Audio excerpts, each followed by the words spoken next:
When I was 10, I dislocated both of my knees. I had to get them medically put back in. The orthopedic surgeon that saw me at my follow-up came in. It was in the summer. I was wearing shorts. And he said, "Oh my God, you have classical Ehlers-Danlos syndrome."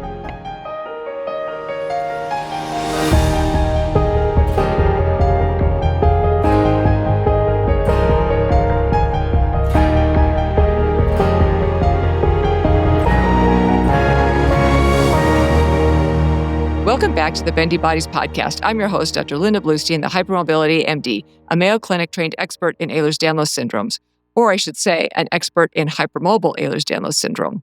As you will hear from our conversation today, we should be making a much more clear distinction between hypermobile EDS and the other types of EDS. This is such an important perspective, and we're going to be having such a great, fun conversation with Abbey Phillipson. Abbey Phillipson was born with COL5A1 classical Ehlers-Danlos syndrome and experienced the first recorded non-traumatic pediatric full vertebral dislocation. After life-saving surgeries, her neurosurgeon prescribed strength training, now her medicine.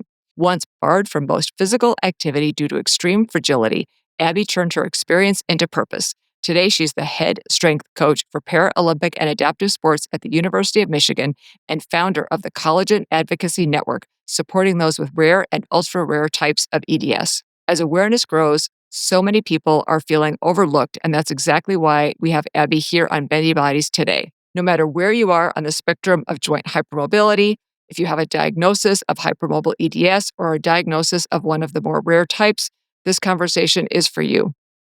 It is an extremely important conversation to make sure that everyone is getting better medical care and more appropriate care to meet their needs. This podcast is for education only and is not a substitute for personalized medical advice. Stay to the end for our hypermobility hack. Here we go.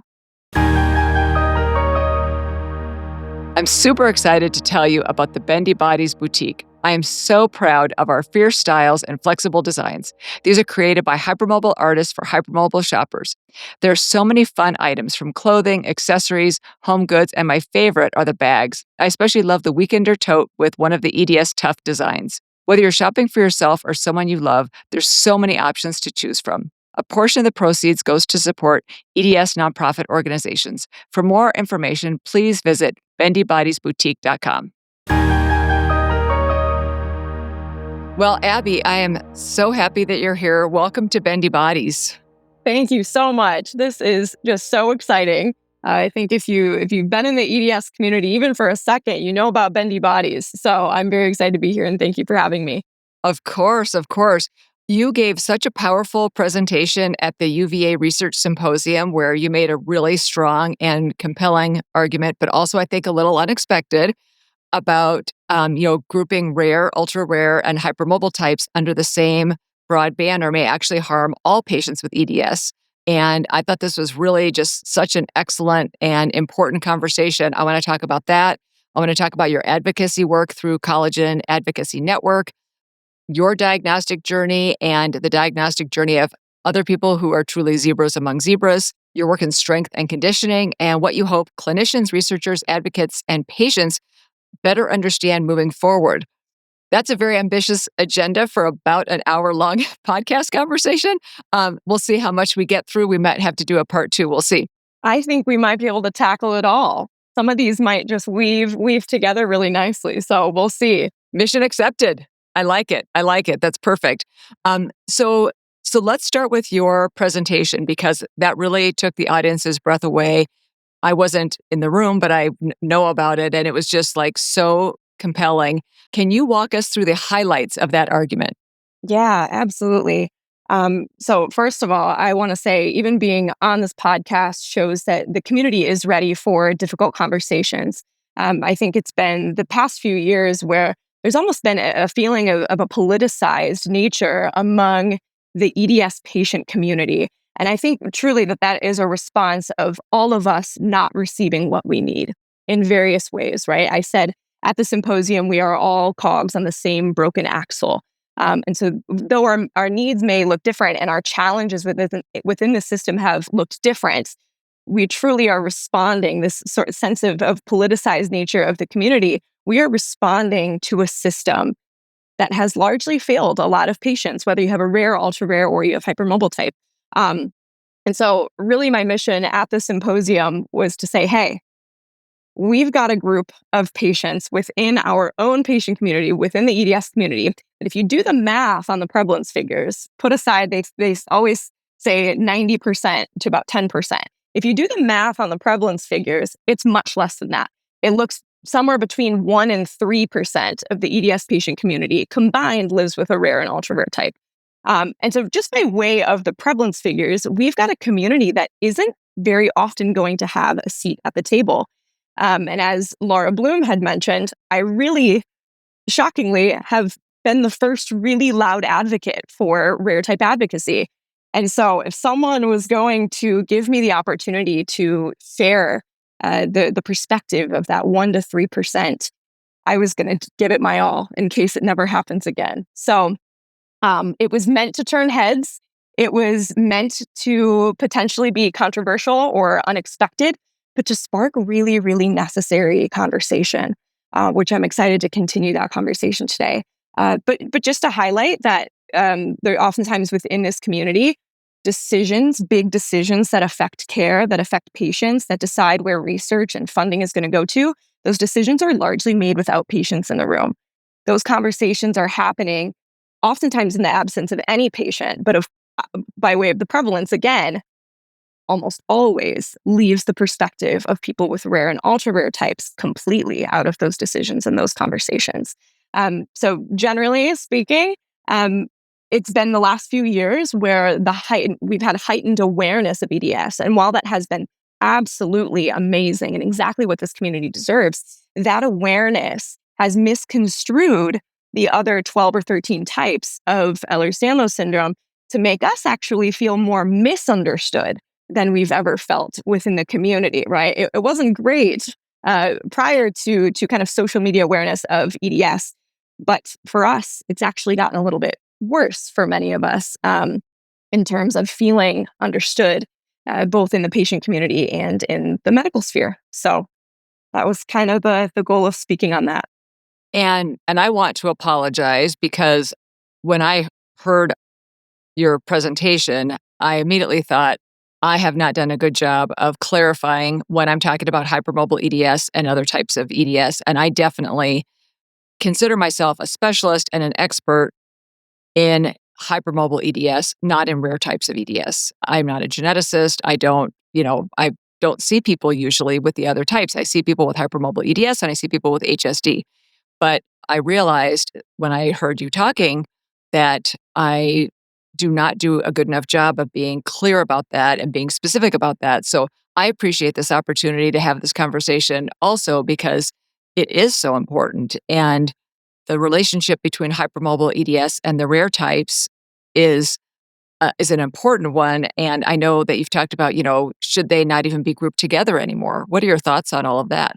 Yeah, it's a loaded question. And I always think it's so important to answer this question first by saying any talk of delineation or separation is solely on the basis of medical clarity and accuracy that benefits every single patient. And so I think, again, with this almost politicized nature of this community, we as patients have suffered so long that sometimes you feel like you have to suffer the most in the room to get the resources that you need.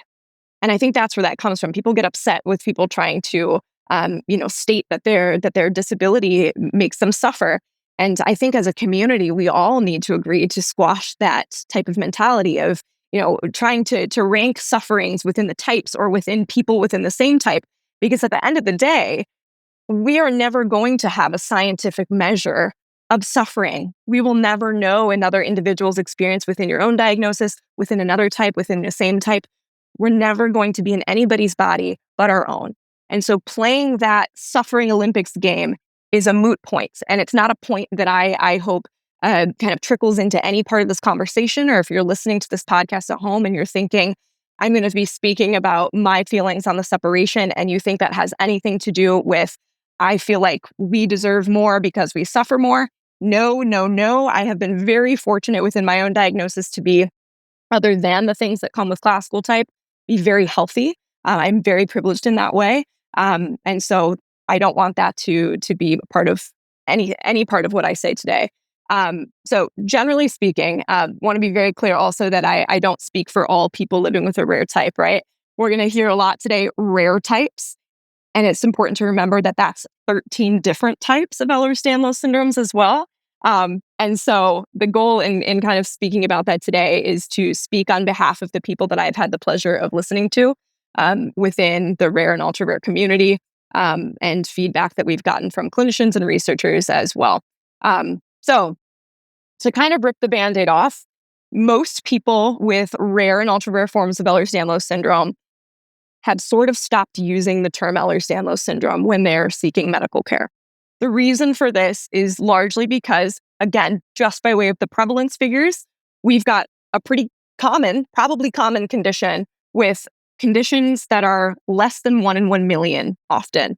And so with that, when a clinician, a researcher, any sort of practitioner, someone within the patient community hears EDS, likely they're thinking about hypermobile EDS. Because how often are you, like you dedicated your career to Ehlers-Danlos syndromes? Most of those 13 rare types you will never meet and have never met. And so it's silly for us to put all of this finger pointing at practitioners to say, well, it's your responsibility to know all the 14 types and you make the difference, you make the distinction. It's not realistic. While that would be amazing, doctors don't just get their information from a textbook, right? And we know that the textbook information that there is about Ehlers-Danlos syndrome is very limited and usually is based off of classical symptoms. And so it's not realistic to expect practitioners to have done all of that work among all of the other conditions that they need to know how to recognize and treat. It's not realistic for us to expect that their experiences with patients don't largely shape how they view Ehlers-Danlos syndrome. And so if they're seeing maybe 10 patients in the course of a month who have hypermobile Ehlers-Danlos syndrome, and a lot of time that gets collapsed shorthand down to Ehlers-Danlos syndrome without the H in front, what do you think that doctor is going to think of when they think of EDS? They're going to think of the model of their experiences and the model of what is being researched heavily right now, what is being talked about heavily right now, what is on social media, what EDS resources are going towards, certainly HEDS. And so I really try not to kind of finger point at doctors that that's somehow their fault. Of course, we need to hold everybody responsible for making sure that patients can have the most direct and nuanced care that they possibly can. But it's kind of just way, again, of the prevalence that we see this collapse. So with that being said, rare and ultra rare types oftentimes say the name of their gene. And so within Collagen Advocacy Network, which is an organization that I founded to provide community advocacy resources and education for people with rare and ultra rare forms, we kind of had this idea through our advocacy meetings. Well, what if they just call our condition the name of the gene? What if this scary reclassification that's coming up, EDS that label has been very impactful for people with hypermobile EDS. It has provided nuanced care. It has provided access to resources that they didn't have when they were just bendy, when they were just all in their head, when they were just chronically ill, chronically pained. So that label EDS has helped them. It hurts us. So we came up with this idea, which is kind of what we're advocating for right now, of changing the name of the rare types, which probably won't happen if we're being totally honest. Change it to the name of our gene, because we kind of do that anyways, just to provide very clear, individualized care and recognition of the conditions. And also because I imagine a day where if the 13 rare types stay under the same umbrella of EDS, we've got classical, 1 in maybe 40,000, and you've got brittle cornea syndrome, less than 1 in 1 million, both living under this Ehlers-Danlos syndrome label. Who's to say this won't happen again? Where classical now becomes the type that gets all of the funding, all of the resources, gets all of this attention, and becomes synonymous with EDS. You've got 9 ultra rare types that are going to feel, again, misunderstood in their own diagnosis. So this to us feels like a solution that, while a lot of us have been tied to the name Ehlers-Danlos syndrome for a long time, this feels like a solution that provides both parties some clarity and some care and some comfort that we need. I really like that. I think that's a really great approach. Can you explain like exactly what that would sound like? How would you say it?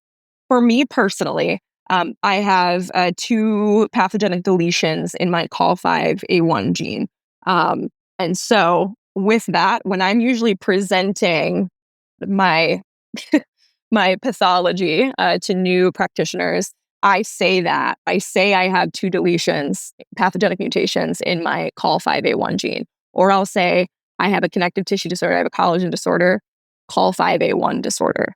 And something I proposed at one point, and this is just me personally, but something I proposed at one point within our Collagen Advocacy Network group that everybody seemed to like, was being able to say what kind of the predominant manifestation of your condition is as part of the ICD coding. So for me, skin has always been my number one. I mean, I could bump my arm too hard on my laptop right now. I have done that and it'll burst open and I've got, a very deep, big tear that is an emergency.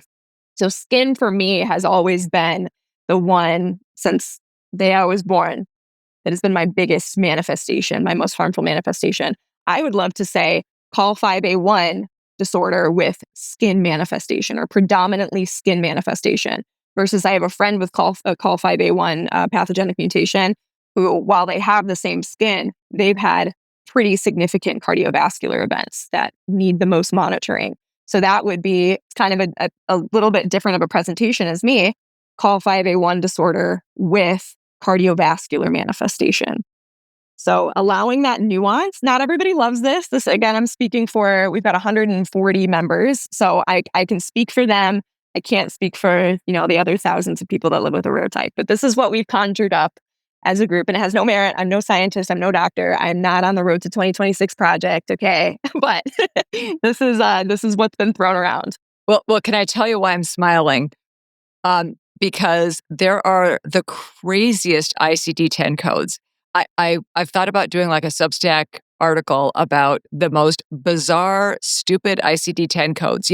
You got bit by an alligator when you were jumping out of a helicopter. I mean, there's codes for things that like either never happen or, So what you're proposing, I think, is really brilliant, actually, because now the way the ICD-10 codes work, there's this extension afterwards. And so you can have it be, COL51A, unspecified, or COL51A, predominantly skin manifestations, or COL51A, predominantly cardio.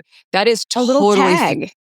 that is a totally little tag. feasible. Yeah, within the current system because of the way it works with the decimal point and then the numbers afterwards. And, so that kind of specification is something that is totally feasible and I think would be really great. And I did want to comment on a couple of things that you said. So one, what's interesting to me about this too, and so important when you're talking about the nuance, and you're so eloquent, and I love how you explain these things because it's so important that there's a clear distinction between what you just described and the 2 pathogenic mutations that cause disease versus variants of uncertain significance. I can't tell you how many people have told me I have Lewy Dietz, and then I look at, they have a variant in a gene that's associated with Lewy Dietz. So, now that we have a lot more genetic data and more people are going, and whether they're doing direct to consumer, which that's its whole other conversation, or have had an actual medical test that says you have a disease, right? And so it's just so important that we communicate this properly because, as you said, there's stigma associated with EDS, unfortunately. And I hope I haven't contributed to that stigma. I'm trying to make it so that there's less stigma, at the same time raising awareness, but it's so challenging because, how people interpret things is always going to be different. But also this whole, these are TikTok diseases, right? So it's so important. The language that we use and the work that you're doing is just so valuable for so many people. And I think at the end of the day, it helps the people with the rare types and it helps people with hypermobile EDS because the more clear we are about the person's exact specific diagnosis and what their needs are, I think is going to benefit everyone at the end of the day. Thank you so much. And I don't know if this model is feasible, right? I hope it is, because I know it's something that the community would really appreciate. It also leaves room for HEDS to be further discovered. It is no secret that I think when we talk about the disproportionate resources between the types, it's no secret that HEDS does deserve a little bit more because there are more unknowns, there are more questions around HEDS, and there are more people living with it. And so it makes sense from a resource allocation standpoint that HEDS receives more. Does it make sense, though, that the other types suffer greatly from the elevation of one group? And that's something that I've really struggled with in founding Collagen Advocacy Network. How do we make sure that our advocacy, making sure that we have what we need, doesn't cause harm to the HEDS community, doesn't. And I don't think we were great at that at the beginning. I think the first week or so, we felt we had to be so aggressive in our advocating because just saying you had a rare type at this time kind of felt political. It felt like saying that you have a rare type and you're not getting what you need felt political, felt like it was asking for an argument about, who deserves more or what's going on there. And so I do feel like the first couple of weeks, just being so new, we did feel, though, that as though, after reflecting on it, that our advocacy wasn't doing justice for the HEDS community. And I do think that there is a way that we can do this that does both. But I do think it starts with everybody in the patient community and the medical community helping folks with EDS, is that just plain and simple, there's not enough to go around. So what now, right? Right. Is this rare and ultra rare types saying, okay, we need to take resources from HEDS and reallocate them to rare types? No, I don't think that's appropriate. I don't think that's feasible. I don't think that helps either community. And so, yeah, hear me loud and clear when I say that this is not a trying to undermine the resources that you guys have built up within the HEDS HSD community to get what you need, because you deserve what you need. But it also needs to come with admitting that there's not enough to go around. Two things can be true. You can deserve the resources and you can still deserve more, because you do, within the HEDS and HSD community. But two things can be true. It can also mean that rare and ultra rare types are suffering greatly and that something needs to be done. So that's kind of my soapbox there. And that's the nuance that I was trying to get at the symposium, was that it is so not about HEDS. There is nothing to do with rare and ultra rare types not getting what they need that has ever been the fault of people living with HEDS or HSD, that has ever been the fault of a patient, a group of patients, a certain rhetoric that a patient group. We are all, again, products of a broken system. And so if you're hearing this and it feels uncomfortable to hear that, I'm definitely not privileged within my diagnosis of HEDS. Like, that's definitely not true. This is not a privilege. But am I hearing right now that rare and ultra rare types feel marginalized within the EDS community? That feels freaking uncomfortable. That feels weird. As an HEDS patient who has never in their life had a privilege of health, and hearing that somebody else might be struggling a little bit more, has like less resources, that feels like crap. And it feels like a personal attack. And I am here to hold your hand and tell you that we are all in this together. And so many things can be true at once. And nothing about what we are doing is trying to take from HEDS or apply blame to the HEDS community. So backwards, I promise you. So I think when we get to that conclusion of there's just not enough to go around, I think when we get there, a separation of sorts feels maybe a little bit more digestible. Also leaves room for us to learn more about HEDS. If there are polygenic or epigenetic or monogenic even causes of various forms of HEDS or HSD that are found, this gives us a framework where, well, guess what? We already have nuanced names, a nomenclature for these types with identified genes. Come on over. And so it allows science room to grow to make these adjustments where appropriate. But we've had to let go of this EDS label, making us all the same, because now more than ever, it's important to look at why we're different, not why we're the same. In medicine, we're all going to get the best care when we are cued into how are these people different from each other. That is how we're going to get good care. So there's this kind of fight of like, but we're so similar in this way. Well, what if looking at how we're all similar is the piece that's hurting us and not allowing us to each have access to individualized care and nuance? So that was beautifully stated because, you're right. I think oftentimes people think something and then they think, oh, but like you said, multiple things can be true at the same time. It's not necessarily an either or. And unfortunately, there is plenty of suffering to go around. So that was really beautifully stated. And I know that even with awareness around hypermobility increasing and connective tissue disorders, it is so frustrating how hard it is for people with hypermobile EDS to get diagnosed, much less if you have a rare type or an ultra rare type. I cannot believe how many people I see who have been to doctors for years, and maybe even if they're told that they are hypermobile, oh, but that's just, benign joint hypermobility syndrome, which of course we should never be using anymore. And they're just completely blown off and not given any resources. And also, if you have a rare type or an ultra rare type, you might be seeing a doctor who has never knowingly seen a patient like you before. And that clinician might be thinking rare means non-existent, right? We're taught to look for horses, not zebras, which is how the whole zebra thing came to be, the symbol for EDS. And especially, I think that there's clinicians who might know about hypermobile EDS and not understand the vast differences between hypermobile EDS and the genetically identified types. So when it comes to all of that, what does the diagnostic journey often look like and what should it look like?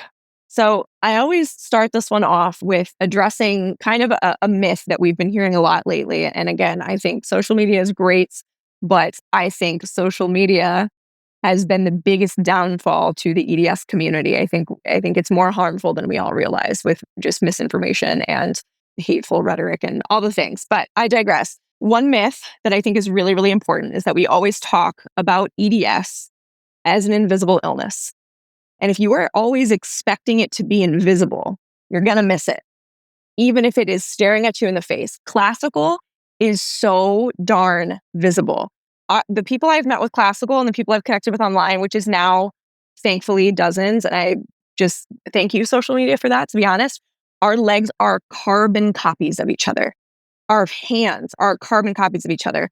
Our facial features, we all have dents in our forehead and have quite high foreheads, which hence the bandana that I always wear. That's the first time I've ever said that, y'all. If you ever wonder why I'm always wearing a bandana, that's why. But we're so ridiculously similar in very visible ways. And there's other types of rare and ultra rare types of Ehlers-Danlos syndrome too that have these very, very unique visible features where if you're a geneticist and you know about the types of Ehlers-Danlos syndrome, if you see a dermatosporaxis walk in, spondylodysplastic, very visible. KEDS has some very, very visible, distinct body and facial features. There are certain types of EDS that you can see it. We're just so darn rare that you miss it. And then also coupled with that is the EDS rhetoric online is that it's an invisible illness, right? So that part has been rather important for us to touch on it. And that's not for all types. Not all rare and ultra rare types are uniquely visible, but a lot of them are. And so when we keep talking about them as invisible, sometimes they get missed. What I will say, people with rare types often have, if they do have a more visible type, I'll say classical dermatosporaxis, oftentimes kyphoscoliotic and spondylodysplastic are quite visible. Arthrochalasia is quite visible at birth as well with bilateral hip dislocations. A lot of us sometimes have the privilege of being visible from a very young age, and therefore cues practitioners, your care team, into knowing something is wrong and knowing that this person needs individual testing. And so in that way, there is some privilege within the types that are more visible. I do think that is a privilege that they knew something was wrong with me at 2 years old. And so I've been able to access care and address certain aspects of my condition much earlier than most people with the truly invisible forms, oftentimes invisible forms. So that's something that I'll say is a privilege for a lot of folks living with more visible rare types. But number two, and this was something that was said to me by an older gentleman in our group who has classical, and I believe he's in his 60s. So he's seen Ehlers-Danlos, he's been very involved his whole life. He has seen Ehlers-Danlos syndrome really evolve into something that is, to him, unrecognizable of what the EDS used to kind of mean, and what it means now. And not to say one way is right or wrong, but he's seen it evolve significantly. And one thing that he said that really, really resonated with our group, it was actually his first thing that he said on the call on our advocacy meeting was, I used to have to probably explain what my condition is. Now I have to try to undo what they already think they know about EDS and still have to explain. And oftentimes that kind of dismantling what they think they know about EDS, it doesn't work because guess what? They've seen dozens, maybe, patients with HSD or HEDS. Again, no one's fault by way of the prevalence. And so their formed idea of what EDS is pretty solid because it's based in experience of a bunch of patients. And so that's been an obstacle for us now. And I think that puts it so clearly of, okay, 20 years ago, yeah, I remember being a child and I would say, I have a COL5A1 pathogenic variant and I have classical Ehlers-Danlos syndrome. And sometimes they'd be like, oh my goodness, I read about you. Can you do the thing? Can you stretch your skin? Let me see your legs. Oh my goodness. And sometimes it was, tell me about that. Now it's, yeah. I know about EDS. I have dozens of patients with EDS. And one of the questions on the survey that I asked for entry for the Collagen Advocacy Network that I presented at the symposium was, have you ever received incorrect medical guidance due to the presumption that you had hypermobile EDS? I think it was 80% answered yes to that. And 97% answered that practitioners say they're familiar about EDS, but not about their type. And so that kind of paints this picture for us of, does this label help us? Diagnostic labels are supposed to define an experience and define a pathway to care. And it's not doing that for us. When it stops doing that for us, and I'm a linguistics major background, so this is kind of where I'm coming with that.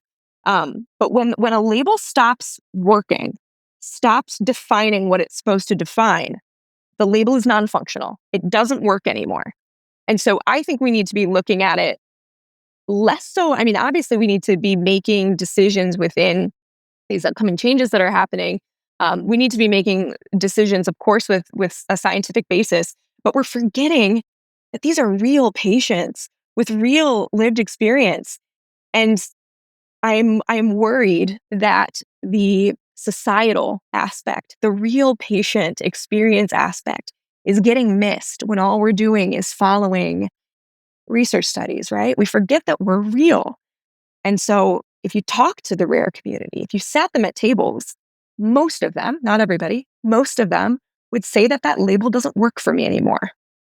So we've got to act. We've got to do something about that. And I'm worried that piece of it is going to get left behind. And I would say that what that gentleman said at your meeting is so powerful. And I would say that's even true for hypermobile EDS. I'd say that there are people who, they think that they know, but they don't necessarily. So it's really, there's so much misinformation. So what do you wish more clinicians understood when they suspect a rare type of EDS but don't know what to do next? Genetic testing is so important and it needs to be more accessible, but it needs to be more accessible in a way that provides guided answers.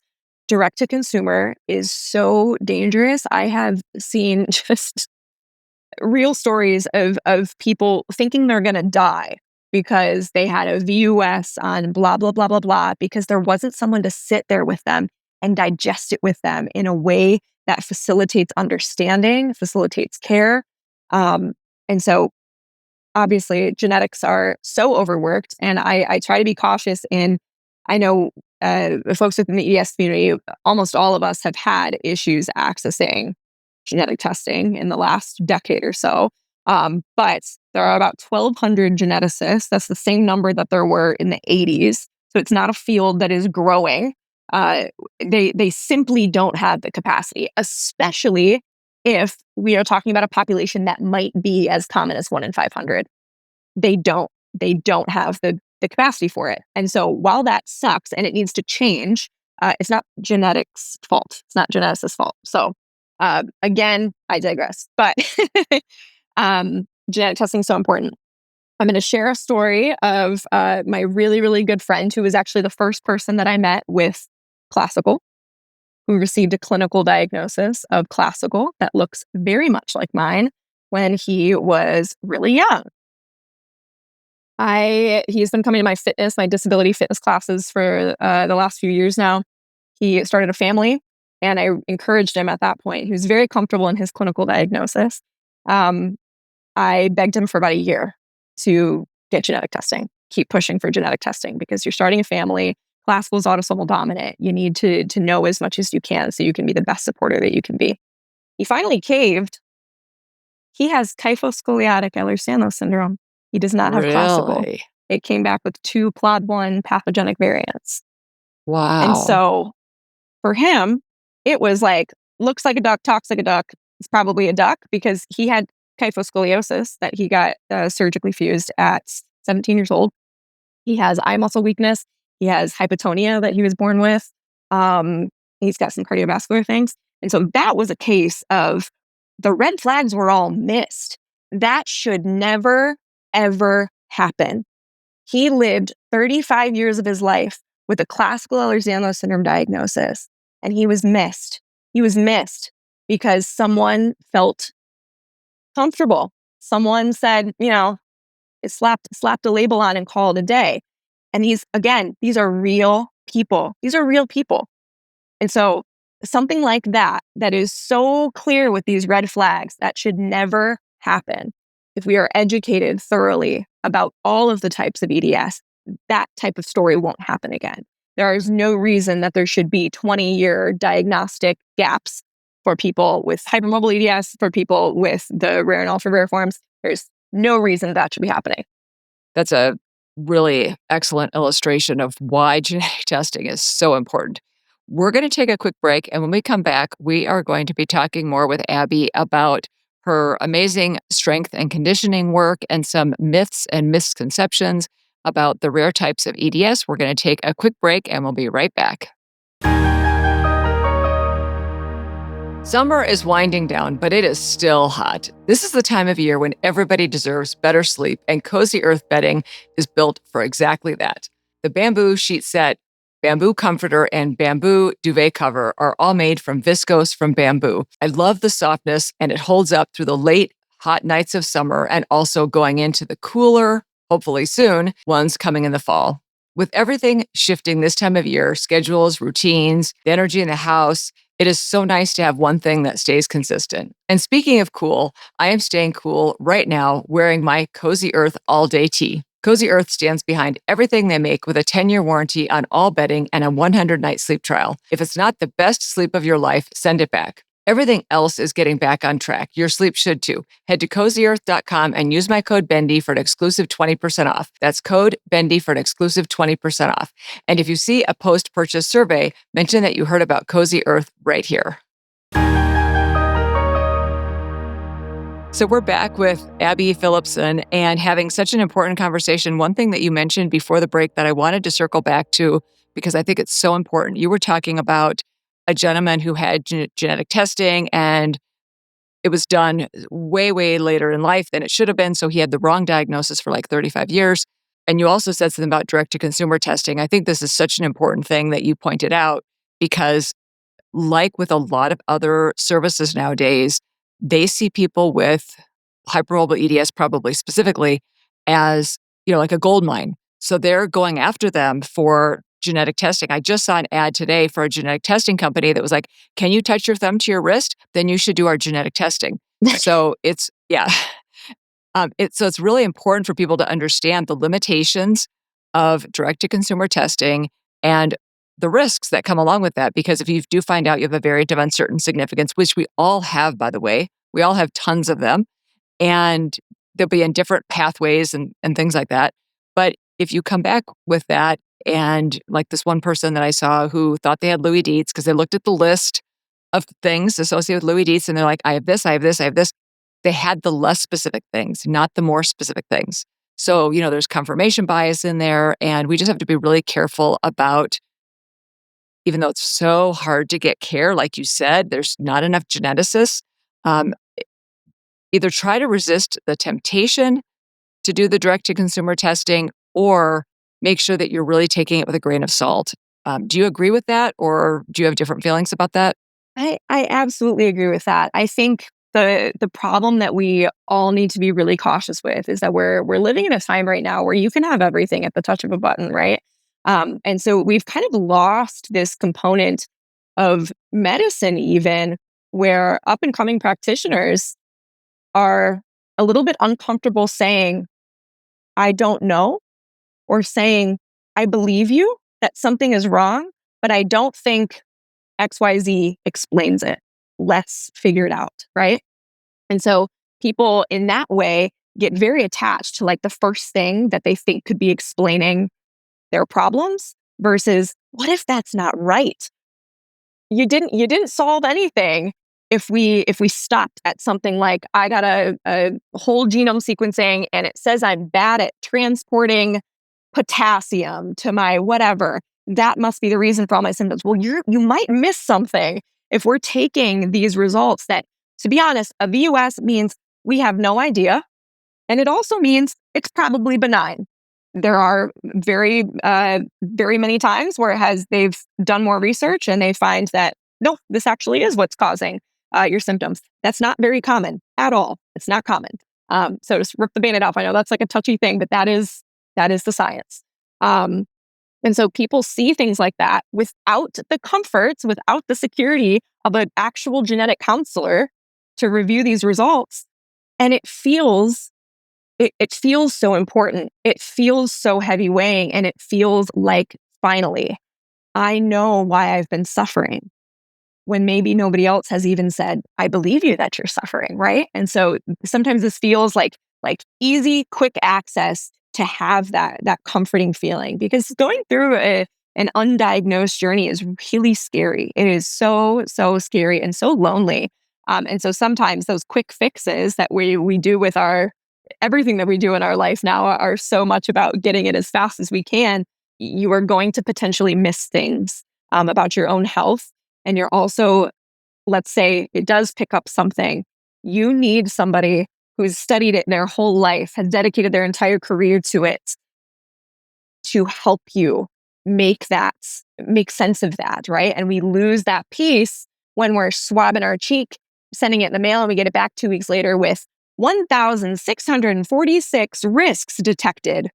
Oh my goodness. I mean, as tempting as it is to know all that stuff about yourself, oh my goodness, maybe that is going to do more harm to your identity and your care than it would have if kind of played the long game. So I know maybe some will disagree with me on that, but it is important. And it also highlights our need to keep pushing for systems that allow for easier, more equitable access to proper genetic testing and genetic counseling. So this is not denouncing knowing what the heck is going on through genetic testing, but it's doing it in a way that allows you some true peace of mind and that can truly allow you a nuanced care pathway, not just the 1,646 risks that it discovers for you.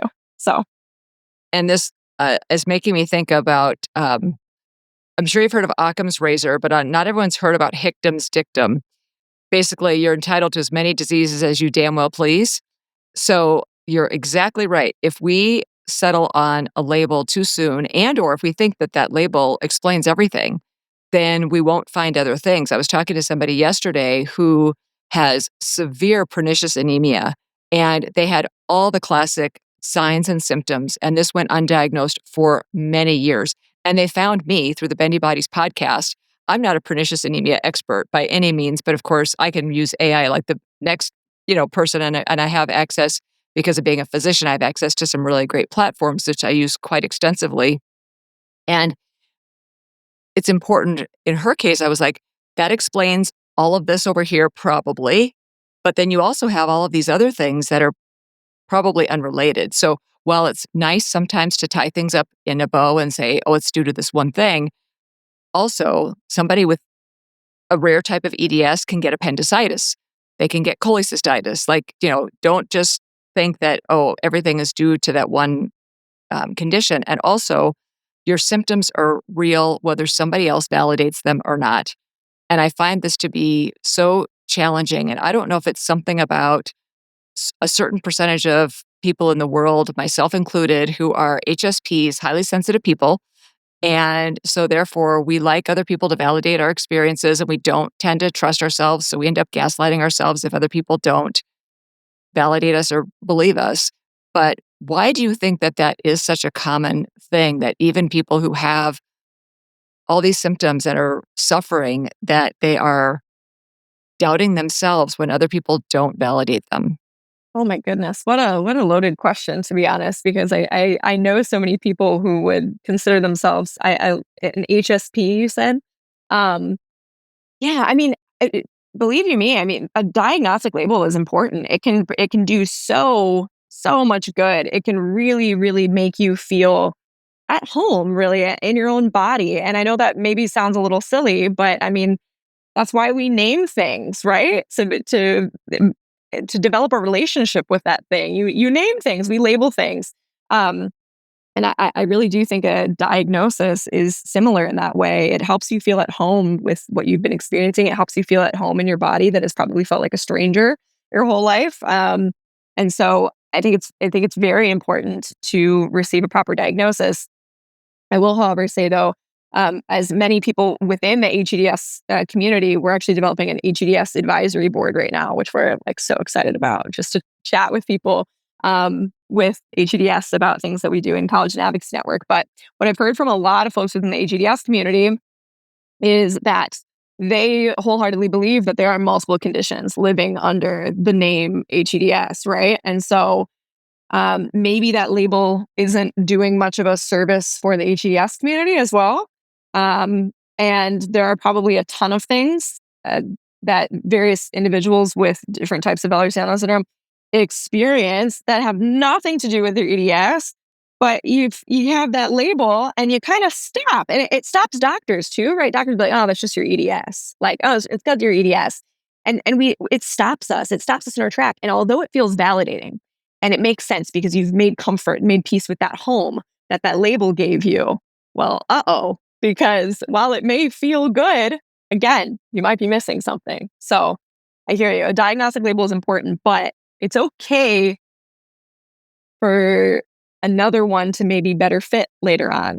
Or I genuinely feel for the folks working on the reclassification for 2026 because they have like just thrown a little hint out there that there might be some renamings going on.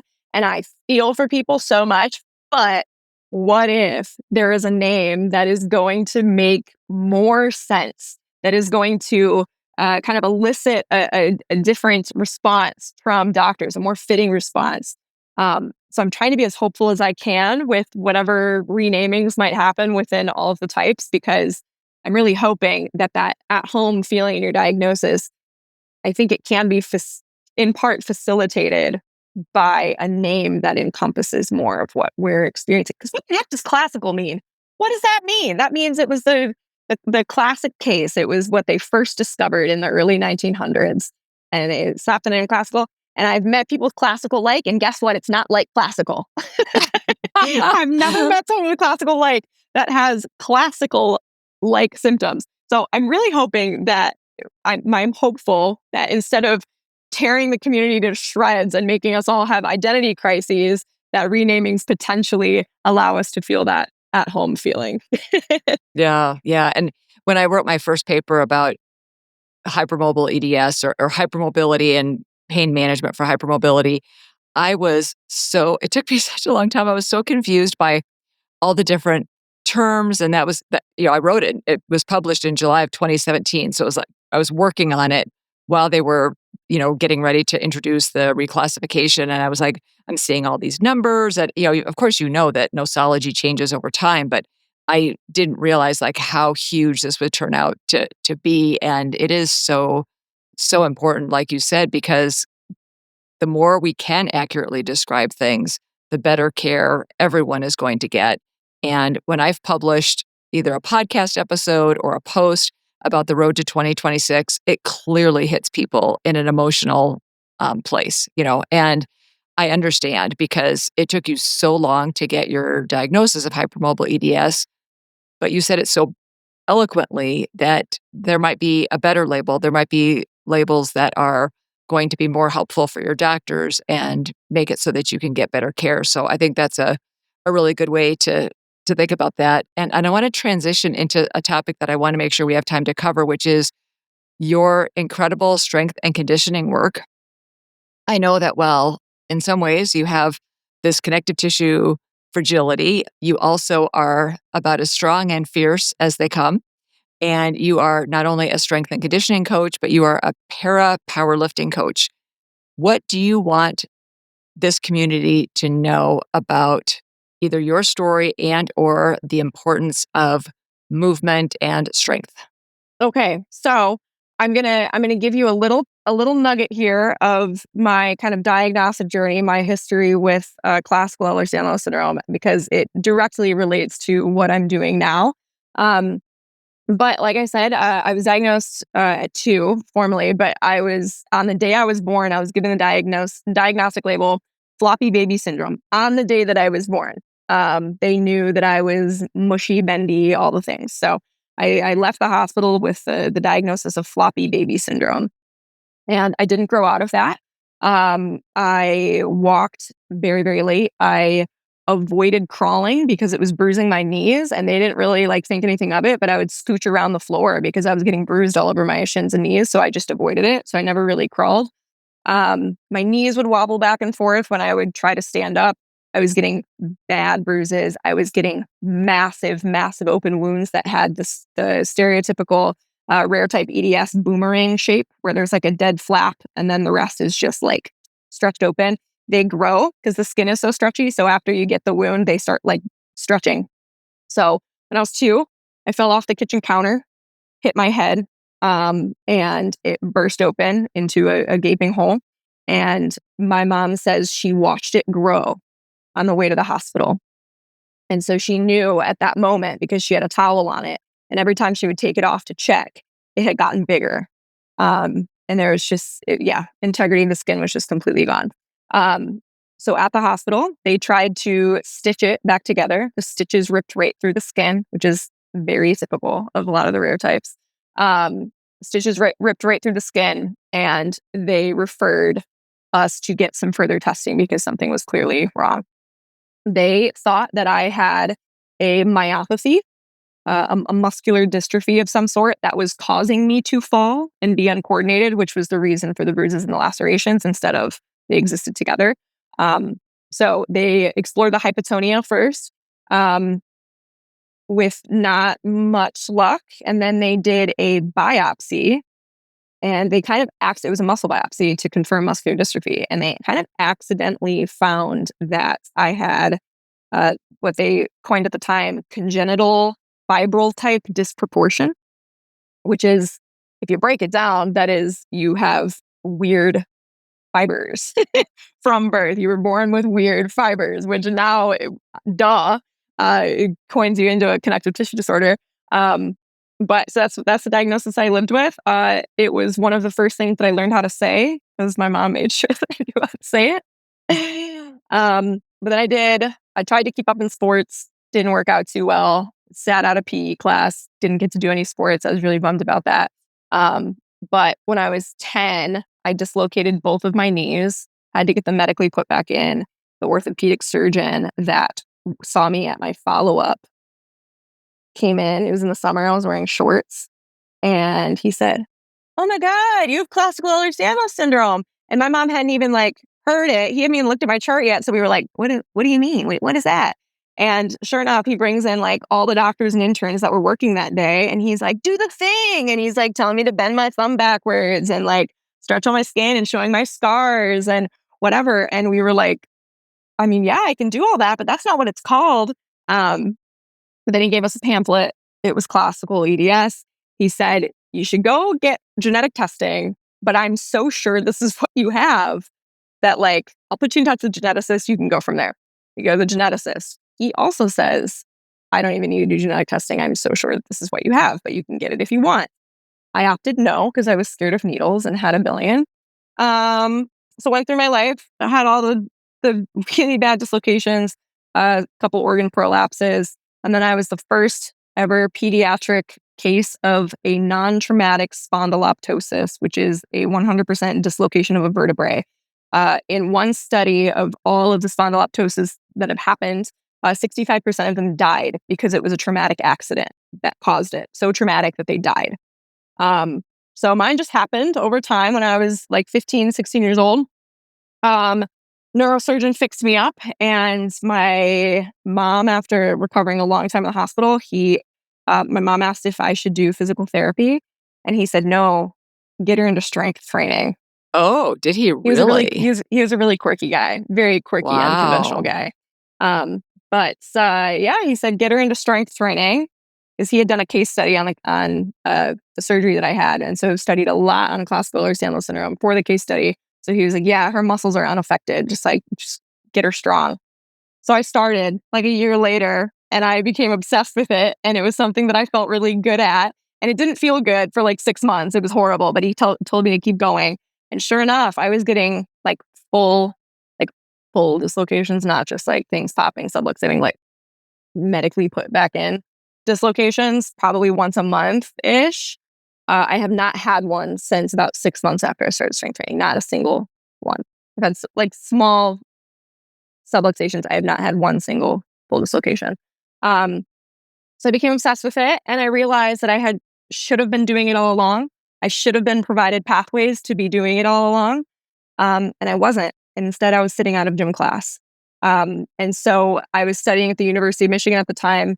I started an adaptive gymnastics program for kids with disabilities, and I loved it, and they loved it, and it grew really big and started at 3 different gym locations instead of just the one that had like 6 kids. By the time I graduated, we had served over 100 kids with physical disabilities to learn gymnastics.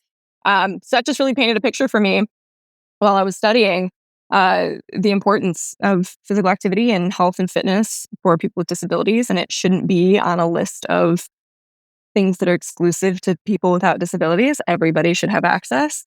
So it was only a few years after graduating and started getting I graduated linguistics and cognitive science, but shifted gears, got every certification in exercise and nutrition that I possibly could. And then I saw a job posting for a Paralympic strength and conditioning coach at the University of Michigan for their developing Paralympic sports program. And I knew that was going to be my like forever dream job. So I applied, it was a super long, crazy interview process. And now I coach Paralympians in the same weight room, in the same facilities that every other varsity athlete, Division I collegiate varsity athlete without disabilities are training at the University of Michigan. So I also do general fitness classes for people with disabilities as part of my work. So I'm getting, from very, very beginner all the way up to winning Paralympic gold and everywhere in between. So it has been such a joy to remove barriers to fitness for people with truly any disability. That's amazing. So first, I want to point out that if people were watching on YouTube, they had the great pleasure of seeing your stretchy skin.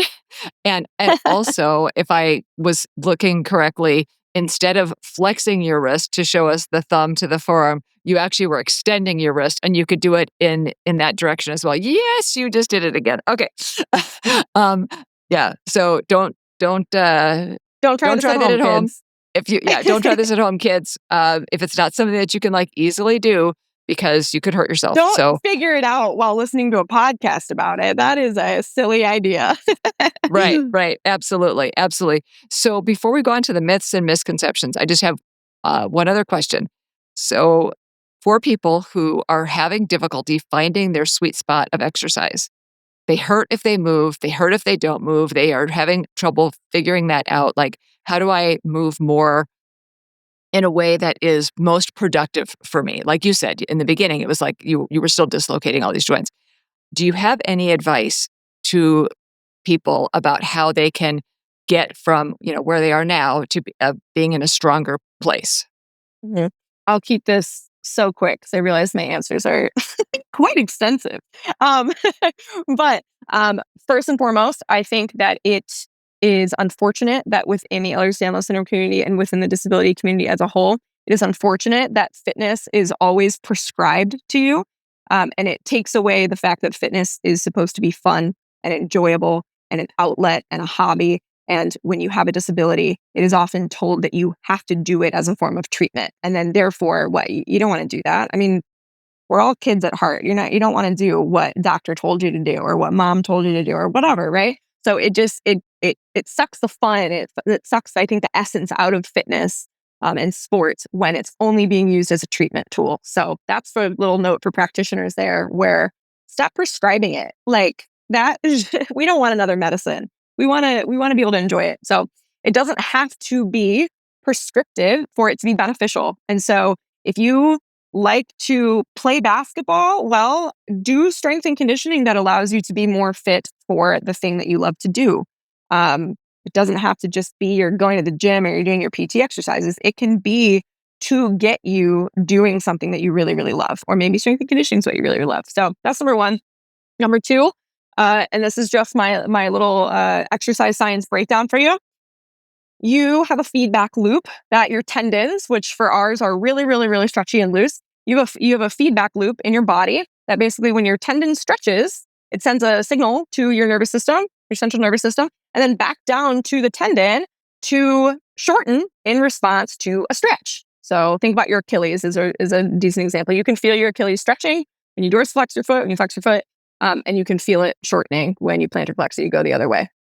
For us, tendons aren't as like springy and bouncy, and they kind of always sit in like a loose, lengthened position. That's just how it works when you have a connective tissue disorder, really of any kind of Ehlers-Danlos syndrome. So we don't do that like bounce back to shorten. So when you are doing something like running, or you're doing something like jumping, which I'm sure a lot of you on the listening to this are like, I can't do that. Same.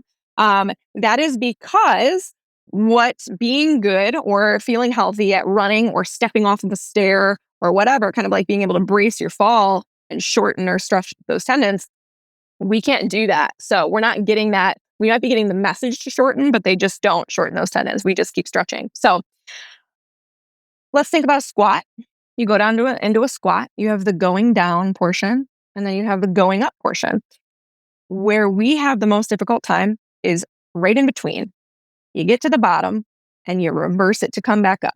That is where people with stretchy, loose, horrible connective tissue or collagen disorders, that is where we are unstable, because that stretch, that tendon that's supposed to say, oh, brain got the message. Oh, shorten, tighten back up. We don't do it. It just keeps on stretching. It's called the amortization phase, the difference between going down and going up, the eccentric and concentric of the movement. That's where we tend to get hurt. My biggest recommendation is until that portion is feeling stronger, take it out. Meaning, don't do squats, sit on something, take a second, and then stand up so that you're not relying on that quick shortening and stretching of the tendon to be the thing that gets you out of that squat position. Because when you're first starting, it's not going to work like that.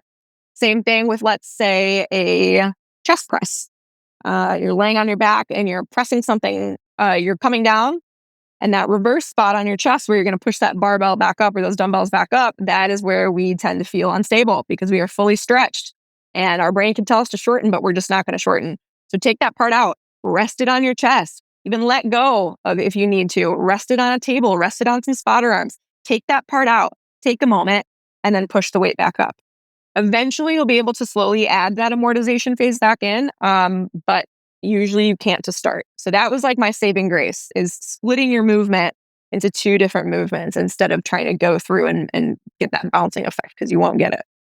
I love that. That's fantastic advice, and that's something unique. I have not heard that before. So thank you for sharing that. That's great. Okay, so I want to bust some myths here before we wrap up. First of all, what myth would you most like to bust about rare and ultra rare types of EDS? Okay. Number one that I mentioned earlier is that if we keep saying it's always an invisible illness, we're going to miss stuff. So I think that's one. Sometimes they're very visible.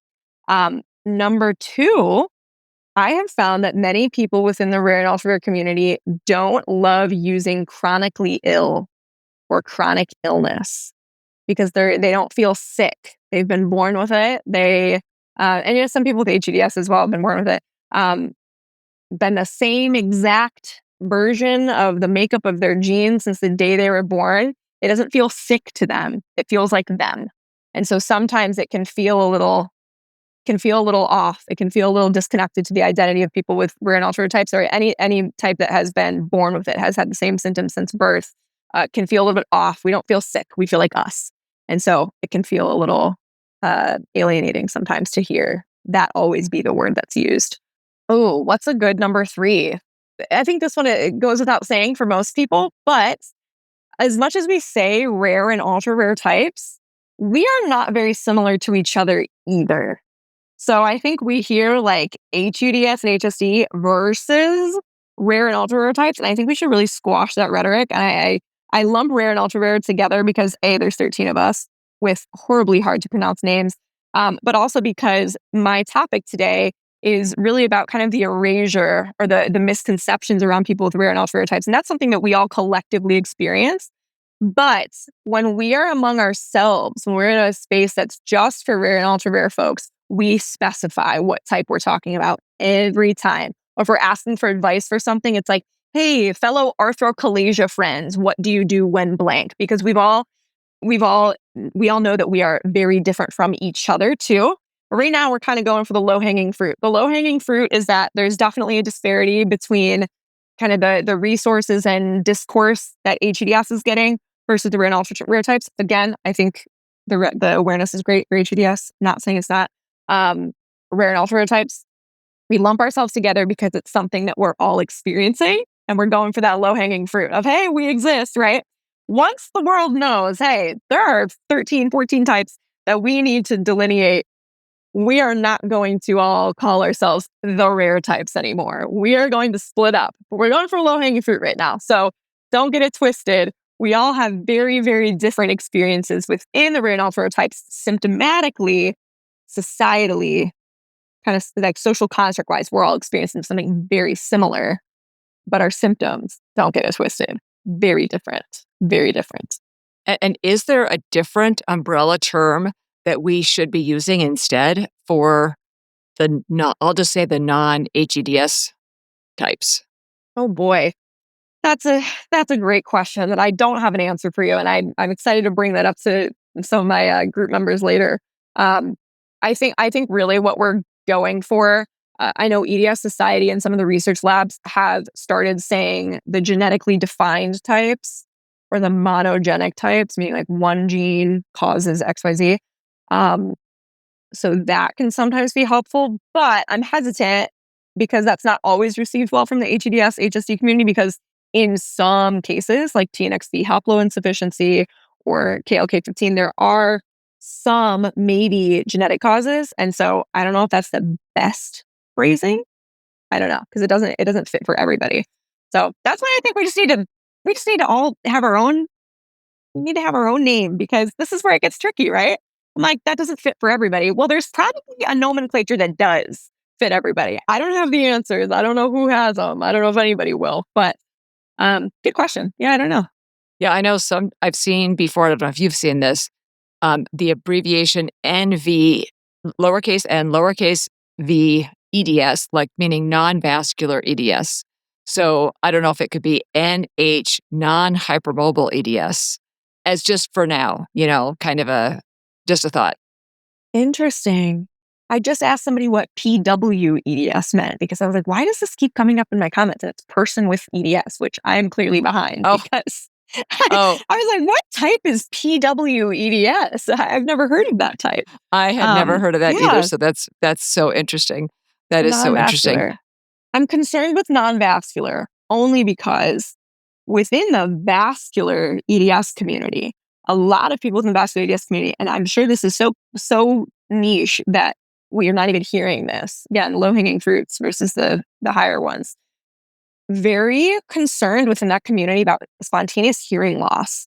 And so the reason I bring that up is because I think even within some of the types that have vascular manifestations, there are some other very, very troubling things that sometimes, depending on the phase of their life and depending on the person, take even higher precedence maybe than their vascular manifestations. Um, Spontaneous blindness, vision loss, spontaneous hearing loss are big for people. Bowel perforation is a big one that is very, very, very dangerous. That happens a lot with many of the rare and ultra types. So the only reason I would push back on vascular versus a non-vascular type is I think even within the vascular subtype that there are so many things that could be life-threatening that we might miss if we're only kind of pointing at the one thing that can be life-threatening. There's a lot that can be life-threatening. So, but I don't know. I don't know. Well, I think that I should be more clear. So this was something that I came across when I was doing my literature search for a presentation that I'm doing at the Academy of Oral Facial Pain. I'm leaving tomorrow for that. So I'm really excited because this is a group of physicians who may not know much at all about joint hypermobility, connective tissue disorders, mast cell activation syndrome, dysautonomia, and yet they have these patients in their practice for sure. And this paper was looking, or the study was looking at um, people with oral facial pain, and they were just distinguishing between, that these were people with genetically identified EDS, but they did not have vascular. So it was, I think, in Okay. regards to a specific, it was in Yeah. regards to a No, specific that's fair. study. Yeah. That's totally Yeah. fair. And they excluded the vascular for whatever reason. Yeah. Yeah, that happens sometimes. It's just such a different beast. I think if one is renamed, I think it deserves to be vascular. I think they should decide what they want to be named. While you were talking about your event tomorrow, made me think of what I actually want to be my number 3 myth. Oh, okay. I have met very few people with rare and ultra rare types that also have like the triad that's always talked about of like EDS, POTS, Oh, MCAS that bugs people with rare types. Not saying no, like no one with the rare types has POTS and MCAS. It absolutely can happen as a symptom, and it does sometimes. But that bothers people with rare and ultra rare types sometimes. It's like always seeing the triad, and we're like, I just heard about MCAS yesterday. I'm like, I didn't even know that's not. And that just speaks to I mean, what if we are working with like a crazy beast of a condition that is HEDS and all of its insane comorbidities that seem unrelated, but they're all tucked together. And then you've got like, if it's call 5A1, you got this, and this, right? So it's scary. It's scary to think about how much we still don't know about HEDS, but I think that's maybe a good myth is that all EDS is associated with POTS and MCAS. That's not usually the case for people with rare and ultra types. that's very important. Thank you for thinking of that, because that is something that, is such an important distinction. So thank you for that. Do you have one other like final thing that you want all clinicians to know? Oh boy. Okay. What I want clinicians to know is that rare is real. And so many people within the HES community and the rare and ultra rare types have had an experience where a doctor dismisses you or is surprised or is maybe apprehensive about the label Ehlers-Danlos syndrome because of how rare it is, right? And so for the rare and ultra rare types, we want to say we exist because there's no reason that we'd be a footnote in your textbook or we'd be on a chart or you'd be able to Google us and see the 90 of us. Well, those 90 are real and I've met them.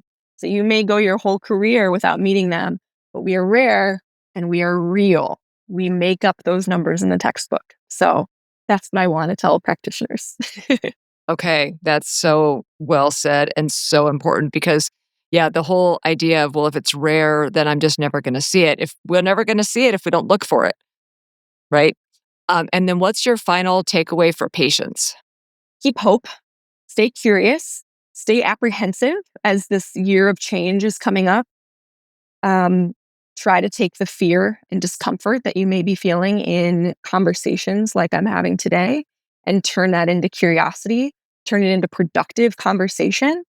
Um, instead of turning it into fear, hate, and make sure that we are directing those productive conversations and curiosity. We're directing those at the people that can change something, not each other. That is something that has been a big problem, I feel, in the community, is that we are directing this pain and this suffering at each other. And we need to be doing it in a way that's getting up to the people who can make a change. And with that, people want to listen when you have something productive to say, when you're curious, not when you're angry. It's okay to be angry, but we've got to place that into change. We've got to push that into change. So take care of each other. Take care of each other as patients. We are powerful in numbers. The infighting, got to stop.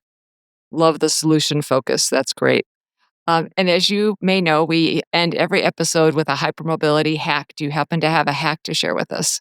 Oh, I already talked about strength training, so I feel like I can't use that as a hack. But get your protein in, y'all.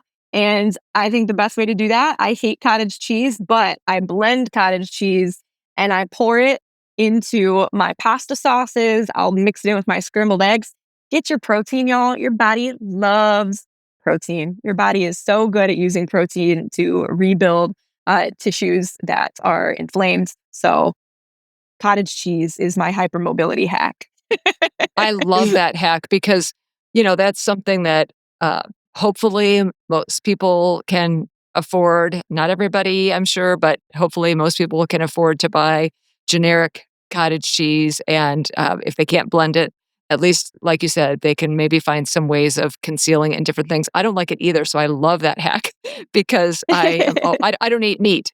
I eat fish, but I don't eat meat. So I'm always trying to figure out how to get more protein in my diet as well. So thank you for that hack. I love that one. Absolutely. Yeah. Well, Abby, this has been such a great conversation. I'm so grateful to you for being here and for the incredible work that you're doing. This conversation is so incredibly important for all patients and, can also be probably applied to other conditions as well. There's probably other communities that have similar problems that can relate to the things that you just shared with us. So thank you for taking the time to come on the podcast and share your vast wisdom and knowledge with us. And before you go, can you tell us where we can learn more about you and if people want to get involved with the Collagen Advocacy Network, what they can do? Yeah, absolutely. So on Instagram, I'm just at Abbey Phillipson, Abbey. Don't know who slipped that E in there, but I've never gotten a mug or a pencil in my life. So Abbey Phillipson on Instagram, or Defined by Collagen on Instagram is Collagen Advocacy Network's Instagram page. CollagenAdvocacyNetwork.org. You can click join us. Even if you don't have a rare or ultra rare type, you can join as an ally or a supporter. You can join as a researcher, you can join as a family member, or you can join as a practitioner. So many different ways to get involved. We are a new organization and we are completely patient-led and volunteer-led. So give us space to mess things up because it's probably going to happen as we're 2 months old here. So I think we need to give everybody in the EDS space more chances to mess up and make it right. And so I hope you can give our group that space. We are open to feedback always. So please send me a message or send collagenadvocacynetwork.org. An email is linked at the bottom if you have any feedback or concerns for us. We truly want to hear it. We need more of feedback and corrections based on those feedback in this community. I really appreciate you saying that because there's times where people have said, oh, you should have said such and so on the podcast. And a lot of the times they're right. It's like, oh, yeah, I didn't think of that at the time, but you're right. I should have, clarified what the person said or challenged them or, We're all just presented a people. different perspective. Exactly. We're all just Yes, we people. need to be And able to learn. we need, exactly. And so, sometimes, again, I mentioned I'm a HSP. Sometimes people say things on social media and I want to write back because I'm going to say it now. I have feelings too.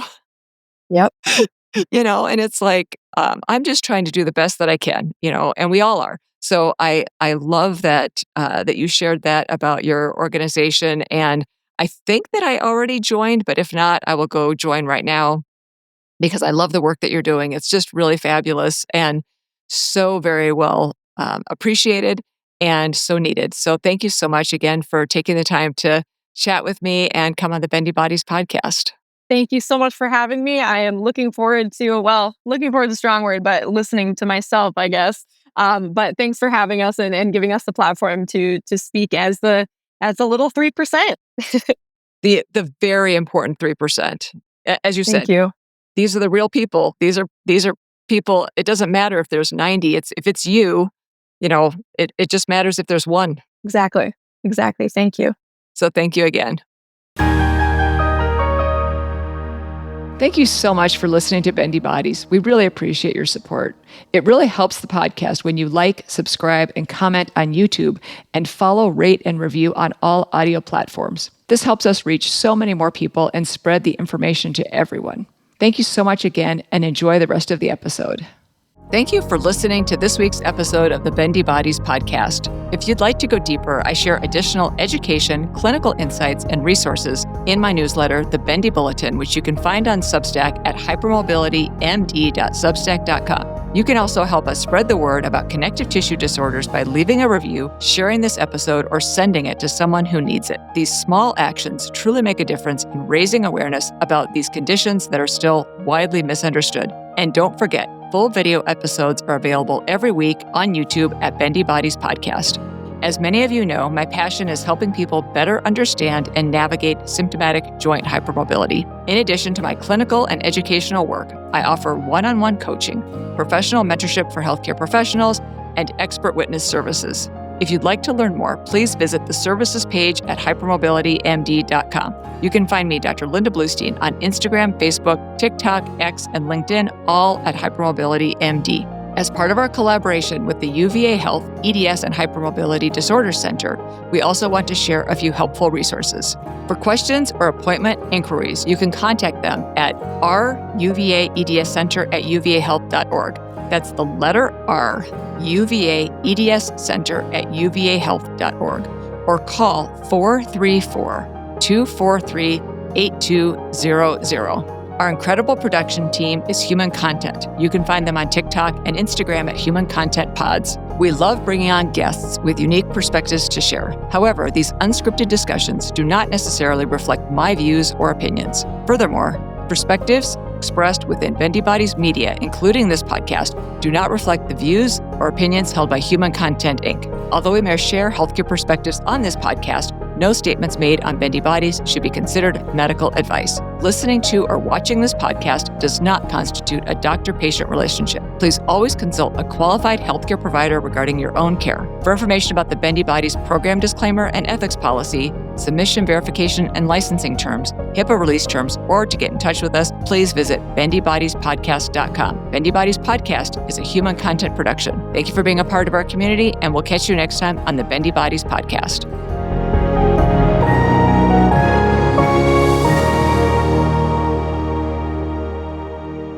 Thank you so much for watching.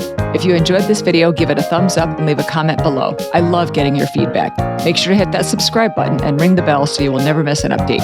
We've got plenty more exciting content coming your way. And if you're looking for more episodes, just click on one of the videos on the screen right now. Thanks again for tuning in, and I'll see you in the next episode.